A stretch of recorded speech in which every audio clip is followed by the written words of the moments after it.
कि पाकिस्तान में GDP growth हुई है उससे कंसंट्रेशन ऑफ वेल्थ बढ़ी है और गरीब आदमी की तरफ वो चीज नहीं गई है। शहबाज शरीफ ये कहता है कि मैं अपने भाई के जाके पांव पकड़ लूंगा। बिल्कुल मेरे सामने पेश होता रहा है और ये ज़हनी तौर पे ठीक है। सब्सक्राइब करें और बेल दबाएं ताकि कोई खबर रह न जाए।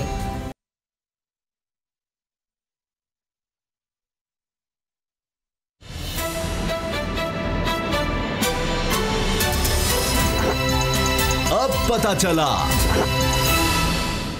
बिस्मिल्लाहिर्रहमानिर्रहीम, अस्सलाम वालेकुम। मैं हूं मोहम्मद उसामा गाजी और आप देख रहे हैं अब पता चला। मौला कायनात हजरत अली करमुल्लाह वजहुल करीम का एक कौल है कि कुफ्र की हुकूमत कायम रह सकती है मगर जुल्म और नाइंसाफी की हुकूमत नहीं। हमारा अलमिया ये है कि हम आज़ादी की 7 दिहाइयाँ गुजारने के बाद भी जुल्म और नाइंसाफी से जान नहीं छुड़ा पाए। यहाँ ताकतवर कानून की धज्जियाँ उड़ाकर भी मोतबर ठहरता है, गरीब सबूतों के होते हुए भी इंसाफ को तरसता रह जाता है। नूर मुकद्दम कत्ल केस भी निज़ाम इंसाफ के लिए एक टेस्ट केस बना हुआ है, इसमें अमीर, ताकतवर और बासर मुल्जिम इंसाफ की आंखों में धूल झोंकने के लिए पूरा जोर लगा रहा है। ये मंजर मीडिया ने बारहा दिखाया कि अदालत को गुमराह करने के लिए कैसे मरकजी मुल्जिम नित नए ड्रामे और फनकारियां करता रहा है, लेकिन इसके तमाम हरबे नाकाम हो गए। खबर यह है कि अडियाला जेल अस्पताल के डॉक्टर्स ने मुल्जिम को ज़हनी तौर पर मुकम्मल फिट करार दे दिया है। इस फैसले के केस पर क्या असरात होंगे ये देखना अहम है। सियासत की बात करें, वहां एहतजाज का मौसम शुरू हो चुका है। मिनी बजट के बाद बढ़ती महंगाई और अब दहशतगर्दी की ताजा लहर ने अपोजिशन के लिए हालात साजगार बना दिए हैं। इसीलिए अब जराए का दावा है कि अपोजिशन ने इन हाउस तब्दीली का सफा फाड़ दिया है। पीपल्स पार्टी 27 फरवरी से लॉन्ग मार्च का ऐलान कर चुकी है, जिसमें ट्रैक्टर मार्च का वार्म अप भी शामिल है। मौलाना और आसिफ जरदारी में एक बार फिर राबते की खबरें हैं। सवाल यह है कि क्या पीडीएम और पीपल्स पार्टी मुश्तरका मकसद के लिए मुत्तहिद होंगे या नहीं। नून लीग का रद्दअमल क्या होगा, जो पार्टी क़यादत और बयानिए के बहरान का शिकार है। एक तरफ नवाज शरीफ की वापसी के दावे हैं, दूसरी तरफ पार्टी क़यादत की तरफ से नवाज शरीफ को लंदन रुकने के मशवरे। ऐसे में एहतजाजी तहरीक कैसे कामयाब होगी। मुआशी कामयाबी की बात करें तो हुकूमत का दावा है कि वो ये मुश्किल महाज सर करने के करीब पहुंच गई है। आज हमाद अजहर साहब की अगर बात कर लें तो वो दावा करते हैं कि जीडीपी ग्रोथ की शरह 5.37% चल रही है। बरामदात और तरसीलात ज़र में इजाफा हुआ है, करंट अकाउंट खसारे में कमी हुई है। यही चीज़ें हुकूमती कामयाबी का मेयार होती हैं। इसलिए वज़ीर-ए-आज़म इमरान खान की तरफ से इस कामयाबी पर टीम को मुबारकबाद दे दी गई है। लेकिन सवाल तो अवाम का है, अगर मुआशी बेहतरी हुई है तो इसके असरात से अवाम क्यों महरूम है। क्या यह हाथी के दांत वाला मामला है या हकीकत में तब्दीली आ चुकी है। इसी से आगाज करेंगे। बाबर डोगर साहब, गुलाम साहब मेरे साथ हैं। शब्बर जैदी साइन किया है, साबिक चेयरमैन FBR है, मईशत के माहिर हैं। शब्बर साहब ये बताएं कि ये बड़ी खबर है, बहुत अच्छी खबर है, इमरान खान साहब मुबारकबाद दे रहे हैं टीम को, तो ये आम आदमी तक असरात कब आएंगे। 5.37% ग्रोथ अभी हो गई है, शायद अगले साल इससे भी ज्यादा हो जाए। देखिए उसामा साहब, मेहरबानी आपने मुझे मौका दिया। देखिए बात ये है कि जो आज के ज़माने की इकनॉमिक्स है उसने ये साबित कर दिया है in the almost last 20 years कि जीडीपी ग्रोथ रेट जो है वो कभी किसी मुल्क के आम आदमी की भलाई को रिफ्लेक्ट नहीं करता। ऑल्दो वो एक इंडिकेटर हो सकता है, मगर अमेरिका में भी और दुनिया में हर जगह भी जब इवन बहुत हाई ग्रोथ रेट रहा है उसके बावजूद भी जो गरीब और अमीर का फ़र्क है वो बढ़ता जा रहा है। और ये जो जीडीपी ग्रोथ का जो फ़ायदा है वो नीचे ट्रिकल डाउन नहीं हो रहा। और ये थ्योरी तकरीबन अब रिजेक्ट कर दी गई है कि जीडीपी ग्रोथ रेट का रिजल्ट आम आदमी पे पड़ता है। तो ये मैं नहीं कहता कि कोई कामयाबी, कोई अच्छी जीडीपी ग्रोथ रेट का होना कोई बुरी बात है, मगर उसमें देखना ये पड़ेगा कि जीडीपी ग्रोथ रेट जो हुई है वो किन सेक्टर में हुई है और उनका क्या फ़र्क, क्या फ़ायदा आम आदमी को या उन लोगों को हुआ है जो गरीब हैं या गरीबी के करीब हैं या फिक्स इनकम रखते हैं। मेरा ज़ाती व्यू है कि पाकिस्तान में जीडीपी ग्रोथ हुई है उससे कंसंट्रेशन ऑफ वेल्थ बढ़ी है और गरीब आदमी की तरफ वो चीज़ नहीं गई है और वो रिफ्लेक्ट हो रही है। और मेरा मशवरा इमरान खान साहब की टीम को ये है कि वो अगर ये इस तरह का क्रेडिट लेते हैं तो वो ज़रूर लें, मगर ये रियलाइज़ करें कि जब अल्टीमेटली आम आदमी को एक्सेप्ट नहीं करेगा तो फिर बातों में वजन नहीं रह जाता। और शब्बर साहब इकोनॉमी को रीबेस करके आप जो ज़्यादा ग्रोथ रेट शो करने की कोशिश कर रहे हैं, मेरे बेसिक सवाल तो ये हैं कि क्या डॉलर की कीमत कम हो गई, क्या आपकी एक्सपोर्ट्स बढ़ गई हैं, क्या आपकी पर कैपिटा इनकम बढ़ गई है? हालात तो ये हैं कि महंगाई बढ़ रही है, कुव्वत ख़रीद कम हो रही है, ये रियलिटीज़ हैं। ये जो हुकूमत दादोशुमार का धंधा कर रही है, इससे आम आदमी की ज़िंदगी पे क्या फ़र्क पड़ेगा? नहीं देखिए, मैं तो बिल्कुल आपको सीधी बात कर रहा हूँ ना, मैं तो एक स्टेज आगे जा रहा हूँ।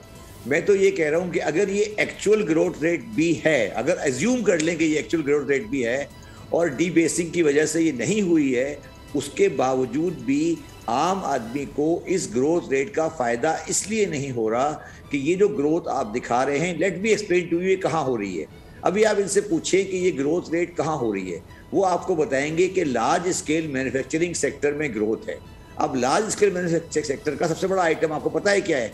वो है कार मैन्युफैक्चरिंग। तो अगर एक हम 4 व्हीलर गाड़ियां हायोंडाई की, किया की और टोयोटा की बना के अमीर आदमी के लिए बना के अमीर आदमी को बेच रहे हैं और उससे जीडीपी ग्रोथ हो रही है, तो फिर हम बहुत अजीब से लगेंगे अगर हम ये कहेंगे कि इस जीडीपी ग्रोथ से आम आदमी को फायदा हुआ है।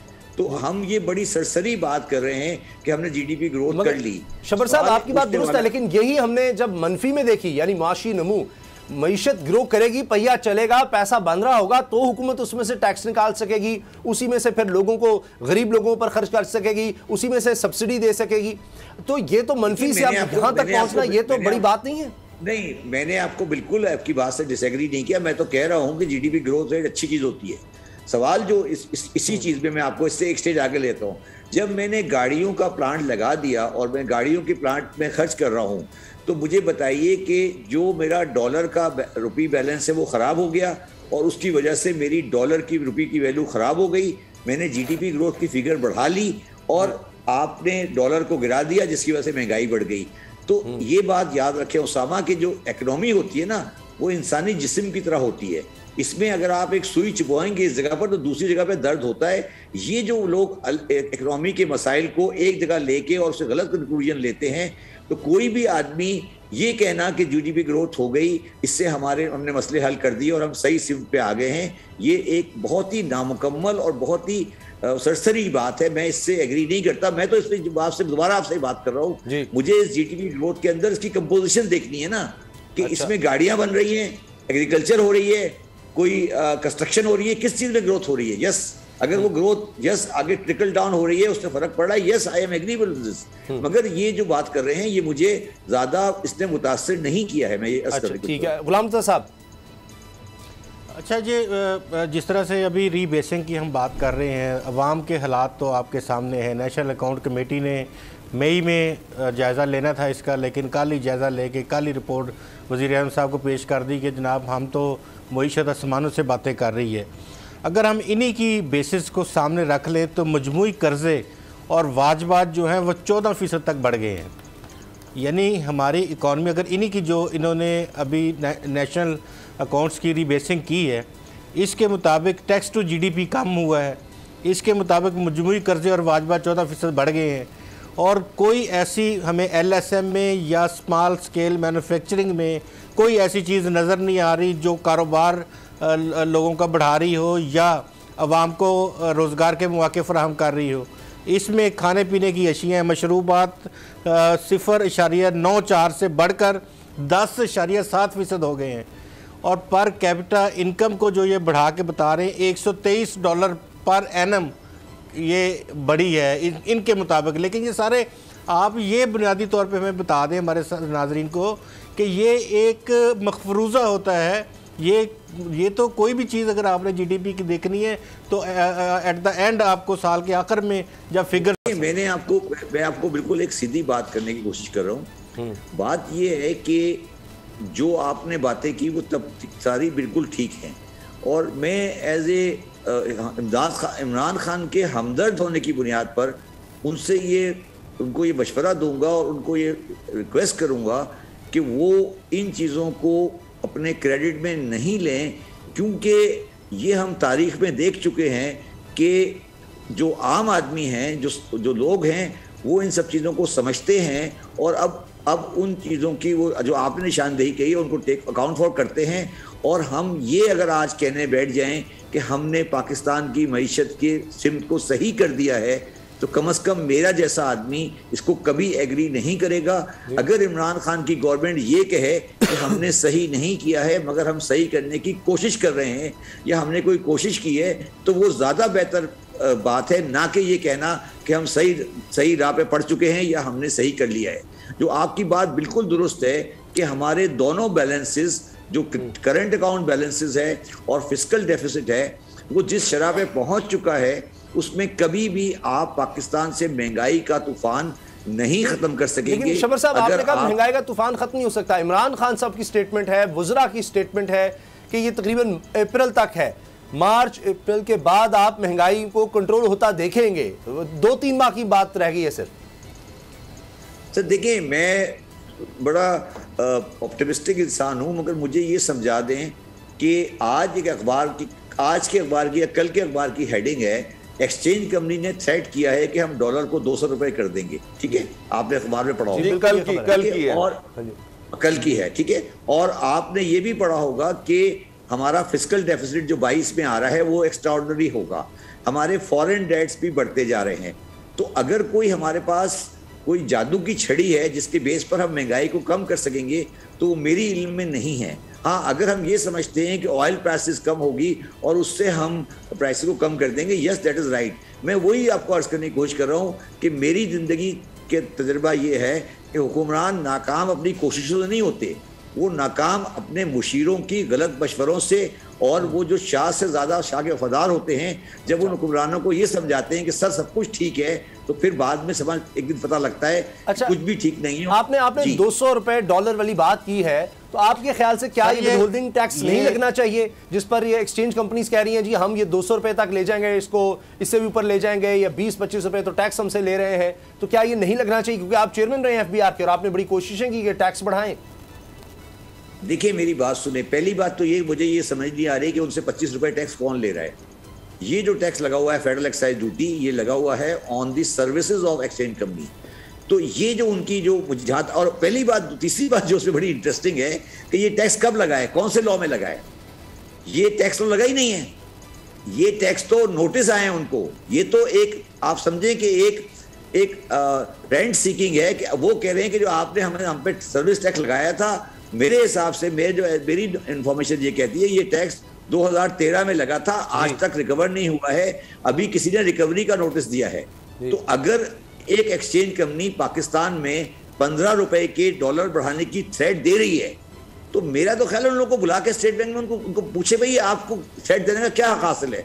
देखिए, मुझे मैंने उसके ऊपर ट्वीट भी किया था, मुझे निहायत अफसोस हुआ उस खबर का, और उस अखबार को वो खबर नहीं लगानी चाहिए थी। जब आप एक्सचेंज रेट के बारे में ऐसी खबरें लगाते हैं तो आप जुआरियों को और लोगों को गलत मशवरा दे रहे हैं। एक्सचेंज कंपनी क्या स्टेट ऑफ पाकिस्तान को थ्रेट कर रही है कि अगर आपने ये किया तो हम एक्सचेंज रेट को, डॉलर को चेंज कर देंगे? क्या एक्सचेंज रेट डॉलर एक्सचेंज कंपनियां सेटल करती हैं? ये तो हमारी स्टेट की सरासर नाकामी है जो कि नहीं है। और ये ऐसे लोग जो हमें थ्रेट कर रहे हैं, अगर हम इनका थ्रेट बर्दाश्त करने लगे तो फिर हमें अपनी स्टेट को खत्म कर देना चाहिए। फिर स्टेट किस बात की है? अच्छा, ये बताएं, इस वक्त सबसे ज्यादा खेला जा रहा है ये जीडीपी। ये जानना चाहूँगा, जिस तरह से अभी हम ये बात कर रहे हैं इकॉनमी की, फाइनेंस की, नेशनल इकॉनमी की रीबेसिंग और नेशनल अकाउंट्स की रीबेसिंग, क्या ये फ्रॉड नहीं हो रहा आवाम के साथ कि अपने ही लोग पुराने फिगर्स को उठा के दादोशुमार अगले और पिछले और पता नहीं तखमीने उनको ग्रोथ रेट बना के और उसको अखबारों में लगवा के और प्रेस कॉन्फ्रेंस से कर कर के ये बता रहे हैं कि जनाब आपकी हुकूमत ने तो पाकिस्तान को चांद पे पहुंचा दिया है।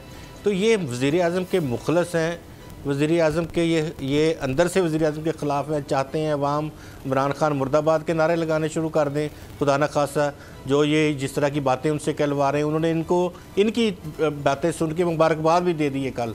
तो उनकी एबिलिटी भी तो होनी चाहिए कि प्राइम मिनिस्टर भी कम से कम ये चीज़ें समझते हों, देखते हों, जानते हों, तो उनको पता हो कि भाई ये क्या तुम तखमीने लेके आ गए हो, इसमें तो कोई कंक्रीट चीज़ नहीं है, ये फ्रॉड नहीं कर रहे वज़ीर-ए-आज़म के साथ।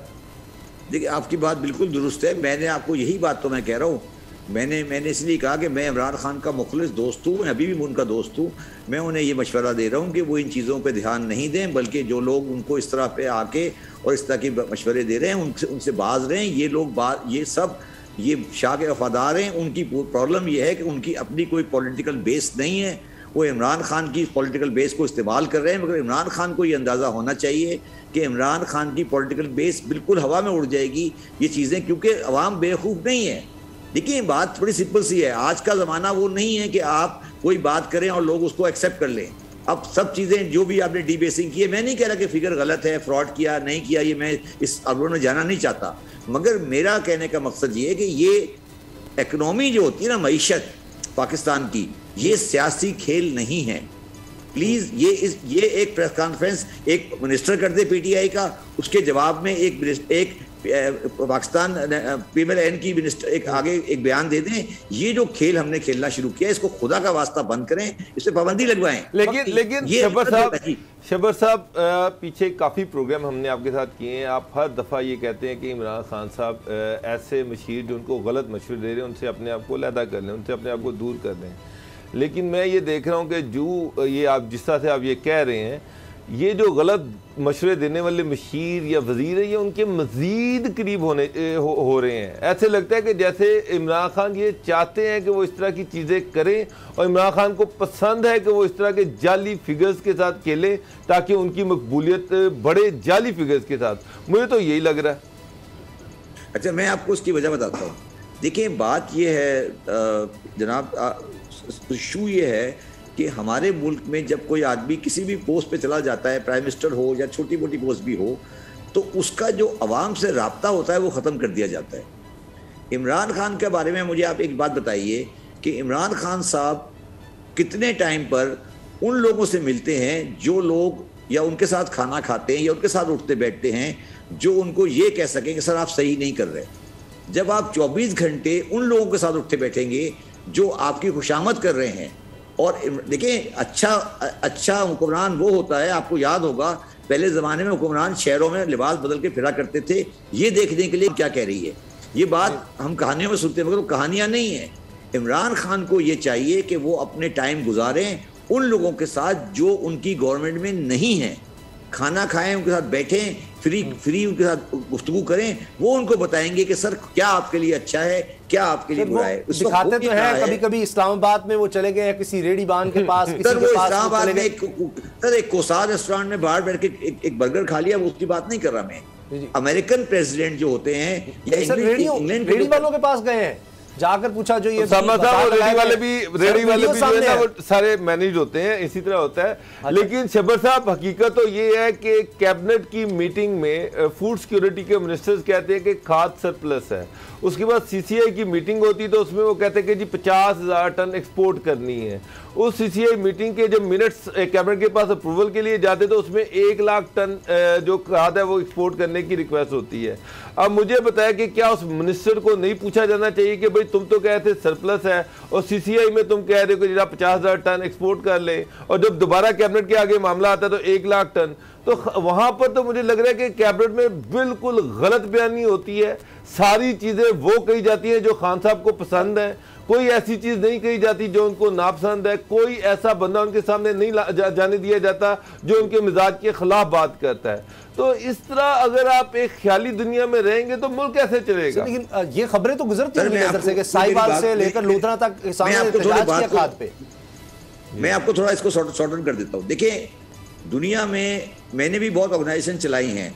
दुनिया में कभी भी ऑर्गेनाइजेशन नहीं चलती अगर उस ऑर्गेनाइजेशन के डिसीजन मेकर 5 या 6 से ज़्यादा हों। जो कैबिनेट मीटिंग हम आजकल कर रहे हैं जिसमें तकरीबन 80 लोग बैठे होते हैं, और उस 80 लोगों में 5-6 लोग और साइड लाइन में बैठे होते हैं जो कि ब्यूरोक्रेट होते हैं।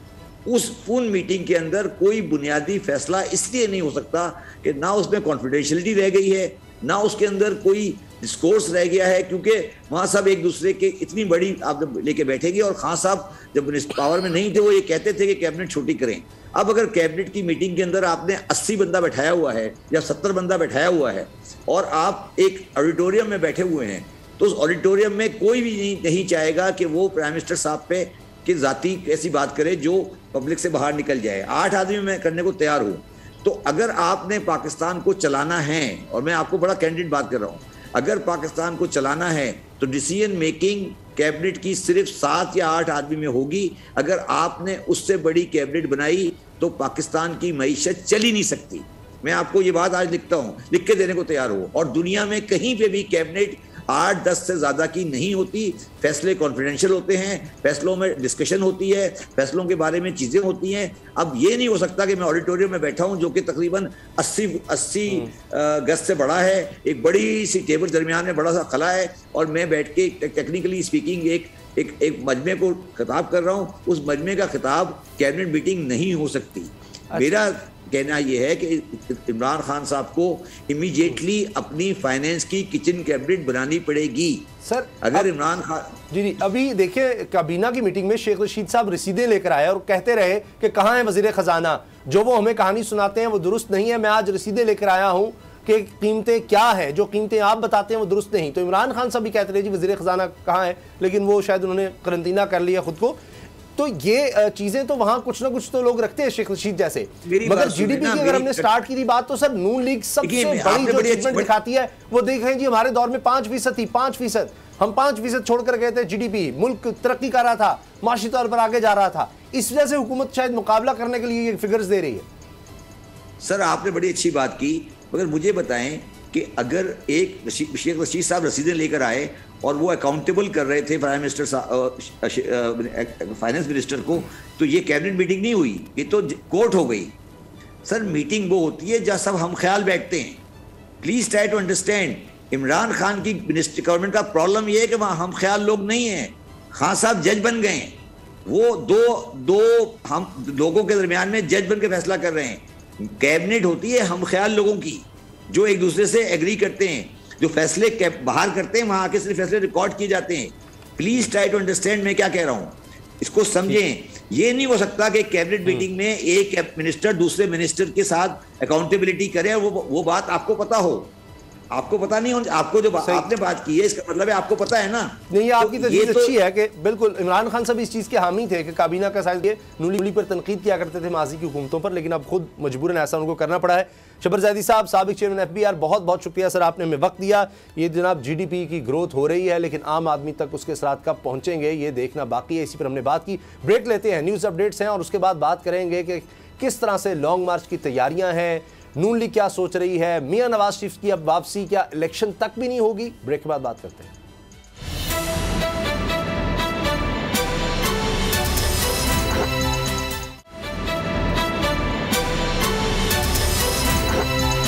अब पता चला। चंद दिन पहले ट्रक आर्ट के ज़रिए मरीम साहिबा ने जिस तरह एक तस्वीर शेयर करते हुए दिखाया कि जी कितनी मोहब्बत है लोगों में मियां नवाज शरीफ के लिए, और उसमें लिखा था कि सराइकी में कि जी वो वापस आए, उनकी ज़रूरत पड़ गई है मियां नवाज शरीफ की। तो पीछे मुड़वे ढोला तेरी लोड़ पै गई। तो अब वो जो बयानिया फिर उसके बाद बना, खैर वो एक अलग कहानी शुरू हो गई, सोशल मीडिया पर जंग शुरू हो गई, जी ट्रक चोरी का था, ये था वो था, लेकिन इससे कतई नज़र मरीम साहबा नहीं दिखाना चाह रही हैं। लोग चाह रहे हैं कि नवाज शरीफ साहब वापस आएँ, लेकिन साथ ही फिर कहा जाता है कि जी वो तो जब तक इलेक्शन नहीं हो जाते। अभी राना सनाउल्लाह साहब का बयान, उन्होंने एक इंटरव्यू दिया और कहा है कि जी उनको आना ही नहीं चाहिए, यहाँ आकर जेल जाकर वो क्या करेंगे, क्योंकि वहाँ रहेंगे तो हमारी मुसलसल उनसे मुलाकातें और राब्ते तो रहेंगे।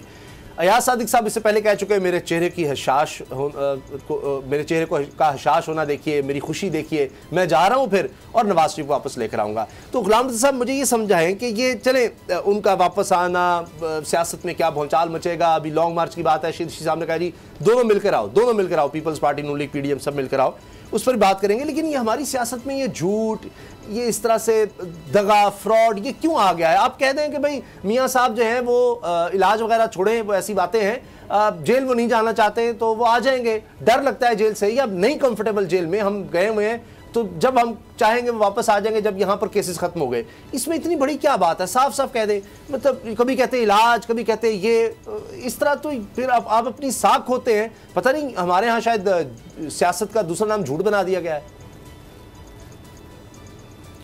कुछ दिन पहले मेरी एक साबिक वज़ीर-ए-आज़म से मुलाकात हुई, तो मैंने ना उनसे सिर्फ ये कहा, मैंने कहा आप क्या कर रहे हैं? तो उन्होंने कहा कि आप लोग घर में बैठे रहेंगे, हम कर रहे हैं, कुछ ना कुछ कर ही लेंगे। तो ये बड़ा जुमला उन्होंने कहा। हमारी पॉलिटिक्स जो है वो अगर उसको हम एनालाइज करें, हमें एक नए सोशल कॉन्ट्रैक्ट की ज़रूरत है। तमाम सियासी जमातों को अपने अपने बयानिया के ऊपर नज़रसानी करने की ज़रूरत है। जो मारूजी हालात हैं हमारे मुल्क के, जो हमारे अवाम के, जो हमारी मईशत है, जिस तरह से हमारी अवाम इस वक्त नॉलेजेबल हो गई है, समझदार हो गई है, चीज़ों को जानती है, उनको बहुत पता है, हमारी यूथ को भी, हमारे लोगों को, इवन के रेडी बांध जो हैं उनको भी कि पॉलिटिक्स क्या हो रही है, मुल्क में कौन क्या कर रहा है, वो पूरा अंदाज़ा रखते हैं। तो निस्बतन इसके कि झूठ का सहारा लिया जाए, खाली खोली नारों का सहारा लिया जाए और इस तरह की बातें की जाए कि जी वो डोला वत आ तो तुम्हारी लोड़ पैगी है, किसी को ये कहें कि कल आ रहे हैं, किसी को कोई परसों आ रहे हैं, ये ऐसा बिल्कुल नहीं करना चाहिए। ये जो सूरत हाल है, देखें ये तरीक़ाकार शुरू कहाँ से हुआ था? शुरू हुआ था जुल्फ़िकार अली भुट्टो साहब से, क्योंकि वो कह रहे थे कि इनको फांसी नहीं लगाई जा सकती। आखिरकार वो जिस तरह से भी हुआ, आज वो जुडिशल मर्डर कहा जाता है, लेकिन उनको फांसी लगा दी गई। उस वजह से सियासतदानों के अंदर एक ऐसा अंसर डर का, खौफ का मौजूद है कि अगर कोई इस तरह से चाहे, तमाम अदालतें, इवन सुप्रीम कोर्ट हर चीज़ को मैनेज करके, तो वो इस हद तक लेके जा सकता है कि एक वक्त के वज़ीर आज़म को फांसी लगाई जा सकती है। तो इस बिना पे ये डर खौफ मौजूद है और सारी क़ियादतों में मौजूद है। कुछ हाइबरनेशन में चले जाते हैं, जैसे पाकिस्तान पीपल्स पार्टी है, वो कछुए की तरह सर नीचे करके और वो गायब हो जाते हैं, वो बिल्कुल चुप साध लेते हैं, वो उसी में गुजारा कर जाते हैं। और ये बड़बोले हैं, बात भी करते हैं, फिर बेइज्जती भी करवाते हैं और सुनते भी हैं इधर उधर से बातें। इसी तरह से अगर हम एक और वर्स्ट कंडीशन देखें तो हमें इस वक्त नज़र आती है पाकिस्तान तहरीक इंसाफ की। वो इस तरह से इस हद तक एग्जैजरेट करते हैं चीज़ों को कि वो ऐसा लगता है जैसे गैसी गुब्बारे में हवा भरी हुई है और वो आसमानों की तरफ रवां दवां है। वो हर चीज़ को इतना फुला देते हैं तो लगता है कि जी वो अपने हद से, अपने औकात से, अपने जो एक्चुअल उसका वेट है उससे बहुत आगे चली गई है। तो ये चीज़ें अब लोग इसको मजाक समझते हैं। वो कोई भी सियासी पार्टी हो, इनको आपस में बैठना चाहिए, इनको अवाम को बेवकूफ़ नहीं समझना चाहिए। ये सवाल अब होने लगा है कि मुल्क में बुनियादी सहूलतों का फुकदान क्यों है। लोग कहते हैं कि जो भी सियासतदान आए, जो मिलिट्री डिक्टेटर आए, उनकी वजह, उन सब की वजह से पाकिस्तान में तालीम का बहरान है, सेहत का बहरान है, पीने के साफ पानी की अवेलेबिलिटी नहीं है। तो ये जो आम बुनियादी इंसानी हकूक़ है, ये तो दूर की बात है, पीने का पानी साफ अवेलेबल नहीं 80% आवाम को। ये लोगों को बेवकूफ़ किस तरह से बनाया जा रहा है। अब लोग बेवकूफ़ नहीं बनने वाले। ठीक है, अब देखते रहे। राना सनाउल्लाह साहब का जो बयान आया है, बाप बड़ुगर साहब, उसमें वो कह रहे हैं कि जी उनके ख्याल में तो इलेक्शन की तैयारियों के लिए उनको लंदन में रहना चाहिए। वो समझ रहे हैं कि मियाँ साहब जो है प्रैक्टिकली यानी इस वक्त भरपूर तरीके से जो सियासत बाहर बैठ कर रहे हैं वो पाकिस्तान में आकर जेल में नहीं कर सकते। एक तो इसका मतलब है वो कह रहे हैं कि कोई डील नहीं हो रही, वो आएंगे तो वो जेल जाएंगे। राना साहब का ख्याल है। शाहिद खान अब्बासी साहब कहते हैं जी ये जो हमने डील शील की बातें फैलाई थी, ये आपको भी तो कुछ बेचना होता है ना, मीडिया को भी, यानी ये इसका मतलब है कि खुद किया गया ये नवाज शरीफ साहब की वापसी और ये सब कुछ। जबकि जब हुकूमत की तरफ से कहा जाता है जी 4 लोग जो हैं वो कहीं मिले आम शख्सियत से और वो कह रहे हैं जी हम आगे आना चाह रहे हैं, तो इस पर कहते हैं, राना साहब कहते हैं कि जी ये तो सारा तवज्जो हटाने के लिए था। तो अब किसकी माने? मुख्तलिफ बयानी आ जाते हैं, कोई समझ नहीं आती। नहीं विद इन पार्टी वो कह रहे हैं आ रहे हैं नवाज शरीफ साहब, नहीं आ रहे, अच्छा वो तो हम इसलिए कह रहे थे जानबूझ के आप लोगों को स्पिन दी थी। राना साहब कहते हैं जी गवर्नमेंट स्पिन दे देती है। देखिए उसामा साहब, एक चीज़ तो शाहिद खान अब्बासी और राना सना दोनों माने हैं कि मियाँ साहब बीमार नहीं है जी, और इस वजह से वो लंदन में नहीं ठहरे हुए कि वहाँ पर उन्होंने अपना इलाज कराना है। राना साहब ने बड़ा क्लियरली कहा कि इलेक्शन आ रहे हैं, इलेक्शन के सारे प्रोसीजर को वो वहाँ से हेड करेंगे, मॉनिटर करेंगे। ये पॉसिबल नहीं है कि हम 10-15 दिनों के बाद टाइम लेके लाइनों में लग के उनके पास जाएँ और उनसे पॉलिसी गाइडलाइन लें। तो ये चीज़ वो मान गए कि वो बीमार नहीं है। शाहिद खान अब्बासी जो है उन्होंने खुद कहा कि इस तरह की फुलझड़ियाँ हम जानबूझ के छोड़ दें ताकि हम सियासत में रहें, सियासत में इन रहें। जो मेन चीज़ है वो इस वक्त ये है कि नून लीग के अंदर मायूसी बढ़ रही है। ये मैं आपको बार बार कह रहा हूँ, नून लीग के अंदर MPs MNs जो हैं उनके अंदर मायूसी बढ़ रही है। लेकिन खान साहब कहते हैं 20-25 लोग हैं जो तहरीक इंसाफ के आने को तैयार हैं। कोई बड़ी ऐसी पॉलिटिकल पार्टी नहीं है जो 10 साल इक़्तिदार से बाहर रहना अफोर्ड कर सके। अगर नून लीग में कोई ये जो डील की बातें की जा रही हैं ये भी एक शोशा है। वहाँ नून लीग वाले जो है वो ये शोशा छोड़ देते हैं कि जी मियाँ साहब पाकिस्तान आ रहे हैं, मियाँ साहब पाकिस्तान आ रहे हैं जनाब, और ये है कि आप परेशान ना हो, सारे मसले हल हो जाएंगे, मियाँ साहब की डील हो चुकी हुई है और सारे प्रॉब्लम जो है वो हल कर लेंगे। और जो गवर्नमेंट 4 नाम याद सादिक साहब गए थे, उसामा साहब सारी मुझे एक बात बताएं कि शहबाज शरीफ ने इंटरव्यू देता है, शहबाज शरीफ ये कहता है कि मैं अपने भाई के जाके पाँव पकड़ लूँगा, उसको मना लूँगा कि जो नया मायदा इमरानिया है उसमें मुझे इजाज़त दे कि मैं वो नया मायदा इमरानिया करूँ और सारे स्टेक होल्डर्स को साथ लेके चलूँ। मियाँ साहब उसकी बात नहीं मानते, अभी तक शहबाज शरीफ को पार्टी की तरफ से गो हेड नहीं मिला। मुझे ये बताएं कि जब शहबाज शरीफ को जिस बंदे ने गो हेड नहीं दिया, ये जो मेरा मतलब है अयाज सादिक साहब या ख्वाजा आसिफ साहब या शायद खाकान अब्बासी साहब या राना तनवीर साहब या एहसन इकबाल साहब या मिफ्ता इस्माइल साहब, ये कहाँ की मूली हैं, ये किस खेत की मूली हैं कि मेरा मतलब वो भाई को तो लॉ नहीं कर रहा को जाके डील मार ले और ये जाके डील मार लेंगे। चले जी डील मार ली, मैं कहता हूँ जी याद सादिक ने डील मार ली तो क्या पार्टी उसके साथ खड़ी होगी? पार्टी उसको प्राइम मिनिस्टर का कैंडिडेट नॉमिनेट करेगी? सर सारा ड्रामा, सारा फ्रॉड है। हुकूमत ने एक नया शोशा छोड़ा, उस पर कुछ चैनल जो है उन्होंने जो हुकूमत के मनमाने चैनल थे उन्होंने उसको एक स्टेप आगे लेके चल गए, यदि फलाने बंदे हो सकते हैं। जहां तक बात है एस्टेब्लिशमेंट के साथ ताल्लुकात की, एस्टेब्लिशमेंट के साथ कांटेक्ट में रहने की, तो मैं कहता हूं कि आधी नून लीग इस वक्त एस्टेब्लिशमेंट के साथ कांटेक्ट में है। लेकिन अगर ये बात कहें कि वो मियां नवाज शरीफ को मना लेंगे तो ये पॉसिबल नहीं है। अगर ये बात ये समझ लें कि एस्टेब्लिशमेंट जो है उनको वजीर आजम बना देगी मियां नवाज शरीफ की मर्जी के बगैर, या माइनस शरीफ खानदान कोई बंदा प्राइम मिनिस्टर बन जाएगा उनकी मर्जी के बगैर, तो मुर्जा साहब आप मुझसे इस्लामाबाद बैठे हैं, आप मुझे बता दें क्या ये पॉसिबल है? ये नामुमकिन है, ये नामुमकिन है। तो वैसे ना आपने जिस तरह की तारीफें गिनवाई हैं, आपने जो तारीफें गिनवाई हैं, मुझे ये शुबा हो गया है कहीं आप नवाज शरीफ को नेल्सन मंडेला ना कह दें। बात ये है, ये जो जिन को भी मिलेंगे या मिल रहे होंगे वो नवाज शरीफ की कंसेंट से, उनकी इजाज़त से मिल रहे होंगे। जिस तरह नवाज शरीफ ने नाम दिया था पहले शाह खाकान अब्बासी का, इसी तरह वो अपने भाई को माइनस करने के लिए इनमें से किसी का नाम दे देंगे अगर ज़रूरत पड़ी। ओह अच्छा, ये बताएं सर, अगर नाम दे देंगे, अगर मियाँ साहब नाम दे देते हैं, चले वो मरियम की मर्जी है, मरियम जिसको मर्जी बना दे, लेकिन मसला ये है कि अल्टीमेटली उसको आशीर्वाद नवाज शरीफ की चाहिए कि पहले नवाज शरीफ राजी हो तो फिर आगे चीजें चलेंगी ना।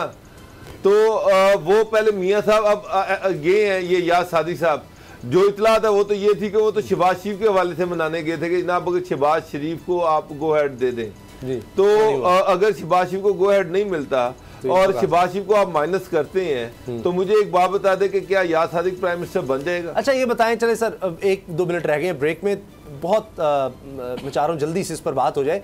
जो शेख रशीद साहब ने ऑफर किया कि जी सारे मिलकर आओ, पीपल्स पार्टी भी आए, नून लीग PDM सब मिलकर आ जाए इस्लामाबाद, कोई मसला ही नहीं है। ये वही बात तो नहीं, कंटेनर देंगे, इमरान खान साहब कहा करते थे, फिर पहुँच गए मौलाना साहब तो कहते थे कि भाई क्यों आए हो, क्या कहते हैं आप सर? इस्लामाबाद के लोग तो परेशान होंगे फिर इस पर। गुलाम मुस्तफा साहब पहले आप, फिर बाबर साहब। देखें, शेख साहब ने इससे पहले 2 दिन पहले भी कहा कि इमरान खान साहब के सर पे हाथ है जी, और उन्हें अब कहा गया कि वो हाथ का आपने क्यों कहा, कोई हाथ नहीं है। उन्होंने कहा हाथ है, उनसे कहा गया कि आप तरदीद करें, वो कहते मैं तरदीद नहीं करता, उन्होंने इसकी तरदीद भी नहीं की। सही। तो बात ये है कि शेख साहब कभी कभी इस तरह की मस्ती में बातें कर जाते हैं, तो ये भी वो यही कह रहे हैं कि आपने हमारा जोर जो एक करके लगवाना है जी सर, इकट्ठे हैं किस तरफ जाए बात या उधर ठीक, चले ब्रेक लेते हैं जी। ब्रेक के बाद बात करेंगे केस की जिसमें एक नया मोड़ आया है, और बात यह है कि बहुत से लोगों को यकीन भी नहीं आता कि जनाब हाँ जी कि रिपोर्ट, अब सरकारी डॉक्टर्स भी जो हैं बहुत ताकतवर आदमी हुए तो उसके खिलाफ रिपोर्ट दे सकते हैं, ऐसा हुआ है। हम बात करेंगे शाह खावर साहब से जो मकतूला के वालिद के वकील हैं, उनसे इस हवाले से बात होगी ब्रेक के बाद।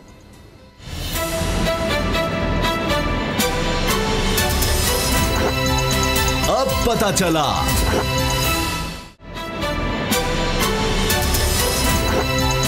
अब पता चला। पाकिस्तान की तारीख का ऐसा हौलनाक केस जिसने सबको हिलाकर रख दिया, नूर मुकद्दम कत्ल केस, उसका मरकज़ी मुलजिम ज़ाहिर जाफ़र। कुछ अरसे से देखा गया कि ड्रामा करता, कभी अदालत में शोर, कभी जनाब स्ट्रेचर पर लाया जा रहा है, कभी व्हील चेयर पर लाया जा रहा है और अजीब व गरीब हरकतें, और सब कहने लगे कि जनाब ये तो इसका ज़हनी तवाज़ु ठीक नहीं लगता। इस तरह की दरख्वास्त भी सामने आ गई। अब अडयाला जेल में जो डॉक्टर्स हैं उन्होंने इसको बिल्कुल ज़हनी तौर पर फिट करार दिया है। हमारे साथ मौजूद है शाह खावर साहब, सीनियर वकील हैं, किसी तार को मोहताज नहीं, ये मकतूला नूर मुक़द्दम के वालिद के वकील हैं। शाह खावर साहब अस्सलाम वालेकुम। हेलो जी शाह खावर साहब, आपको आवाज़ आ रही है? आपकी आवाज मुझे जरा क्लियर नहीं आ रही है, आप सवाल रिपीट कर दीजिए। जी मैं ये अर्ज करना चाह रहा था कि अभी हमने ये केस में देखा है कि ज़ाहिर जाफ़र ने बड़े ड्रामे किए, कभी उसको स्ट्रेचर पर लाया जा रहा है, कभी व्हील चेयर पर, कभी वो अदालत में अजीब हरकतें कर रहा है, तो फिर दरख्वास्त भी आई कि जी इसका ज़हनी मुआयना किया जाए। अब ये जब रिपोर्ट आ गई डॉक्टर्स की कि बिल्कुल फिट है, तो अब तो कोई और रास्ता नहीं रह गया इसके पास भागने का।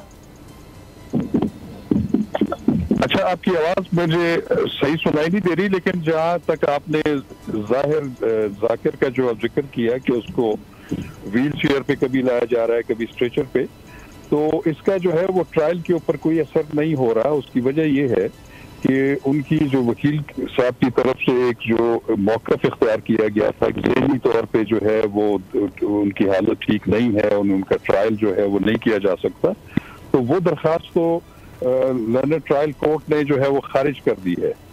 और उसके खारिज होने के बाद अभी ये सूरत हाल सामने आ रही है कि कभी वो स्ट्रेचर पे लाया जाता है, कभी व्हील चेयर पे। शायद वो एक तासुर कायम करने की कोशिश कर रहे हैं कि वो उनकी सेहत ठीक नहीं है। तो सेहत अगर ठीक ना हो तो उसका इलाज तो जेल के हॉस्पिटल में भी हो सकता है, अगर उधर भी मुमकिन ना हो तो वो तो गवर्नमेंट हॉस्पिटल में जो है वहाँ पे भी हो सकता है। तो उसका इन तमाम चीज़ों का उनके ट्रायल की वजह ये है कि इस्तग़ासा ने अपना तकरीबन सारा ट्रायल कंप्लीट कर लिया है। सिर्फ जो तफ्तीशी ऑफिसर हैं उनकी एक दिन जो है मजीद जेरा बाकी है, उसके बाद डिफेंस की शहादत होगी, उसके बाद ये केस अपने मंतकी अंजाम तक पहुंच जाएगा। तो ये जो रिपोर्ट आई है हमारे नफ्सियात की भी, अडयाला जेल में जो डॉक्टर्स होते हैं उनकी, के मुकम्मल फिट है, इसके क्या असरात होंगे? नफ्सियात के सामने तो उनको पेश नहीं किया गया, लेकिन ये जरूर है कि जब वो मुख्तलिफ औकात में जब उनको गिरफ्तारी हुई और उसको जो है वो मेडिकल ऑफिसर के सामने पेश किया गया, या मुख्तलिफ औकात में जब भी उनका जिस्मानी रिमांड हासिल किया जाता रहा, तो वो हर जिस्मानी रिमांड के बाद एक वो जो रिक्वायरमेंट होती है कि वो डॉक्टर के सामने पेश करते हैं, तो उन्होंने उसको बिल्कुल फिट करार दिया था। और ट्रायल के दौरान भी उसने अपने फर्द जुर्म जो है जब उस पर लगी थी तो उस पर उसने बड़े क्वेश्चंस किए थे कोर्ट से कि ये दफा क्यों लगी, इसलिए उसने फिर वो फर्द सेहत जुर्म से भी इनकार किया। तो इसका मतलब है कि वो ज़हनी तौर पे ठीक है, लेकिन अगर उसको कोई भी बीमारी अगर लाहक है या कोई जिस्मानी तौर पे उसको कोई कमजोरी है किसी वजह से, बीमारी की वजह से, तो उसका तो इलाज हो सकता है। वो कम अज कम ट्रायल के जो है उसके सामने कभी भी जो है हायल नहीं होंगी ये चीज़ें। अच्छा, ऐसे लगता है बज़ाहिर कि वो ये सब इसलिए कर रहा है कि किस तरह से वो इस चीज़ को बुनियाद बनाकर कोई रिलीफ लेना चाह रहा है। क्या ऐसा मुमकिन होता है कि अगर किसी भी वक्त ये कर दिया जाए कि ट्रायल के दौरान ही कि एक मुलजिम है और वो कहता है जी मैं एक्ट करता है कि ये पागल हो गया, ये सही ही नहीं रहा, तो उसमें कुछ सजा से वो बच सकता है क्या? देखिए, बात ये है कि वैसे तो अगर जेन्युइन केस हो, इस केस को हटा के हम बात करें, तो वो तो अगर अदालत खुद ही इस नतीजे पर पहुंचे कि ये जो मुलजिम उनके सामने पेश हो रहा है वो ज़हनी तौर पे उसकी हालत ठीक नहीं है, वो अपना दिफा जो है वो सही तरीके से प्लीड नहीं कर सकता, तो उस सूरत में पहले वो जज साहब ने खुद अपनी राय कायम करनी होती है। फिर अगर राय कायम करने के बाद वो ओपिनियन लिख के तो फिर उसको मेडिकल बोर्ड के सामने भिजवाते हैं, और अगर मेडिकल बोर्ड ऐसा दे कि जी वो एक जो ज़हनी हालत ऐसी नहीं है कि वो अपना डिफेंस प्लीड नहीं कर सकता, तो उसका ट्रायल मौखर हो जाता है उस वक्त तक जब तक वो ठीक नहीं हो जाता। लेकिन यहाँ पे सूरत हाल बिल्कुल डिफरेंट है। जो उनकी तरफ से एक तो जो ज़हनी मरीज होने की दरख्वास्त है वो उस वक्त गुजारी गई जबकि इस्तिग़ासा की शहादतें तकरीबन 95% जो है वो मुकम्मल हो चुकी थी, तो वो तो मौक़िफ़ बहुत पहले लेना चाहिए, ऐसा कभी भी मौक़िफ़ पहले नहीं लिया। और उस दरख्वास्त के ऊपर फाजिल जज साहब ने एक बड़ा मुफस्सल और बड़ा एक लॉजिकल एक डिसीजन दिया है जो इसमें उन्होंने उनकी ये जो है, उन्होंने कहा कि ये बिल्कुल मेरे सामने पेश होता रहा है और ये ज़हनी तौर पे ठीक है। तो इसलिए इस केस में जो है उनकी ये सिर्फ प्ली ले लेना कि वो ज़हनी मरीज है, वो साबित ना हो सके, तो वो कोई हेल्प नहीं करेगा उनको कि वो ट्रायल से या सजा से बच सके। अच्छा, ऐसा भी लगता है कि आपने बड़े अच्छे तरीके से शाखा साहब, ये जो जिस तरह से अभी आप फरमा रहे हैं, सारा ट्रायल जो है वो तकरीबन मुकम्मल हो गया है और एक शहादत जो है वो रहती है। अभी तक की सूरत हाल के मुताबिक आप इस केस को मंतकी इंजाम की तरफ बढ़ता हुआ देख रहे हैं, सज़ा से नहीं बच पाएगा, और कब तक एक्सपेक्टेड है कि ये इसका जो डिसीजन है वो हो जाएगा? देखिए, वो जो इस्तग़ासा की जो शहादत कंक्लूड करते हैं वो तफ्तीशी ऑफिसर करते हैं, उन पे काफ़ी हद तक जरा भी मुकम्मल हो चुकी है, और सिर्फ जो 24 जनवरी जो है वो तारीख मुकर्रर है जिसपे बाकी मुल्ज़मान भी उन पे अपनी जरा मुकम्मल कर लेंगे। उसके बाद फिर एक प्रोसीजर होता है कि अदालत एक सवालनामा देती है तमाम मुल्ज़मान को कि आपके खिलाफ ये फर्द जुर्म आयद हुई, आपके खिलाफ फलां लोगों ने शहादत पेश की, आपके खिलाफ फलां फोरेंसिक शहादत सामने आई, और अब आप अपने डिफेंस में क्या कहते हैं। तो वो उनको अपने डिफेंस को प्लीड करने का पूरा मौका दिया जाता है, और अगर वो अपने सफाई में भी कोई शहादत लाना चाहें तो वो भी उनको एक मौका दिया जाता है। तो उसके बाद फिर वो फाइनल बहस होती है, और उसके बाद जो मौजूद अदालत है वो अपना फैसला सादर कर देती है। और इसमें आपको याद होगा कि इसमें इस्लामाबाद हाई कोर्ट ने भी पहले जो एक मरहले में उन्होंने 8 हफ्ते का टाइम दिया था कि आप ट्रायल कंक्लूड कर लें, लेकिन चूंकि वो ट्रायल कंक्लूड नहीं हुआ तो जो फाजिल जज हैं, ट्रायल जज, उन्होंने फिर इस्लामाबाद हाई कोर्ट से मजीद टाइम मांगा, और इस्लामाबाद हाई कोर्ट ने उन्हें मजीद 6 हफ्ते, और वो जो 6 हफ्ते हैं वो जनवरी के आखिर में मुकम्मल हो रहे हैं। और जिस रफ्तार से ये केस जा रहा है उसमें सारे कानूनी तकाजे भी पूरे हो रहे हैं, लेकिन वो उम्मीद है कि इस महीने के आखिर तक ये केस जो है इसका फैसला सामने आ जाएगा। अच्छा, आखिर में बताइएगा कि क्या हम ये समझ सकते हैं कि ये जब ज़ाहिर जो ड्रामा लग रहा है, ये जो करता है सारा, ये इसको नज़र आ गया है क्योंकि काफ़ी ये चालाक है, पहले दिन से कह रहे जी मैं नेशनल उम्र की, मुझे कुछ नहीं कहा जा सकता, फिर ड्रामेबाजियाँ, इसको लगता है कि अब सबूत ऐसे आ गए हैं सामने, वीडियो एविडेंस, हर चीज़, कि इसके अलावा इसके पास कोई रास्ता नहीं है कि कोई ड्रामा करे, वरना बच नहीं सकता। देखिए, बात यह है कि अभी तक जो शहादत सामने आई है, चाहे वो वाकयाती शहादत है ज़्यादा, और उसमें जो ओरल एविडेंस आई है, और ख़ास तौर पे जो फोरेंसिक जो शहादतें सामने आ गई हैं, साइंटिफिक बुनियाद पर इकट्ठी की गई शहादतें सामने आ गई हैं, और वो दूसरी उसमें इम्पोर्टेंट बात यह है कि वो जो CCTV फुटेज है उसकी भी फोरेंसिक जो है वो पॉजिटिव आ गई है। उसमें जो जो किरदार जो सामने आए हैं, ज़ाहिर जाफर समेत, उन सब का फोटोग्रामेटिक टेस्ट भी पॉजिटिव आ गया है। तो ये तमाम चीजें जो है वो उनके घिर्द घेरा डाले हुए हैं, और वो जो भी शहादतों की या जो वाकयात की कड़ियां हैं वो मिल रही हैं, और वो उसमें मेरा नहीं ख्याल कि इसमें जो मेन मुल्ज़िम है और उसके जो शरीक मुल्ज़मान हैं वो सख्त से सख्त सजा से बच सकेंगे। अच्छा सर, एक अभी जिस तरह हमने बात की, एक इस्लामाबाद और केस आया, उस्मान मिर्ज़ा केस, वो हिरासानी केस, तो वो हुआ कि वो लड़का लड़की ने पहचानने से इनकार कर दिया आखिरकार। तो ये पूरी कौम में खौफ रहता है कि ताकतवर कोई होता है वो पैसे के बलबूते पर कुछ भी कर गुजरता है, तो कहीं कोई पैचअप की कोशिश या किस तरह की कोई माफ़ी दिलवा दी जाए, कोई ऐसा पैगाम कहीं कोई मतलब इनडायरेक्टली कभी कुछ ऐसी कोशिश हुई है इस मुल्ज़मान की तरफ से? देखिए, बात यह है कि इसमें जो नूर मुकद्दम के जो वालिद थे शौकत अली मुकद्दम साहब, वो इसमें बड़े इंपॉर्टेंट गवाह थे। उन्होंने अपनी शहादत जो है वो गुजार दी है, उनकी शहादत हो चुकी है, और उन्होंने अपना जो उनके मौक़िफ़ था उस पर बिल्कुल वो कायम रहे। हालांकि उन पे बड़ी तवील जरा की गई जो डिफेंस लॉयर्स थे, लेकिन वो बिल्कुल मुतज़लज़ल नहीं हुए, और अपने उन्होंने जो स्टेटमेंट दी है वो बिल्कुल जैसे स्टेटमेंट एक मजबूत होनी चाहिए, वो ऑलरेडी मिसल पे आ चुकी है, रिकॉर्ड पे आ चुकी है। तो मैं नहीं समझता कि उनके रवैये से या उनसे उनके किसी एक्ट से ऐसा मालूम हुआ हो कि उनको कोई ऑफर भी की हुई हो, और या वो ये ऐसा इरादा रखते हो कि इस पे सुलह कर लें। मेरा नहीं ख्याल कि ऐसी कोई सूरत हाल। बहुत बहुत शुक्रिया शाखा साहब, एडवोकेट, आपने हमें वक्त दिया। जिस तरह उन्होंने कहा कि उम्मीद ये है कि जनवरी के आखिर तक ये केस कंक्लूड हो जाएगा। हम उम्मीद करते हैं कि इसमें जल्द इंसाफ होता नजर आए। प्रोग्राम देखने का शुक्रिया, इजाज़त दीजिए, अल्लाह हाफ़िज़।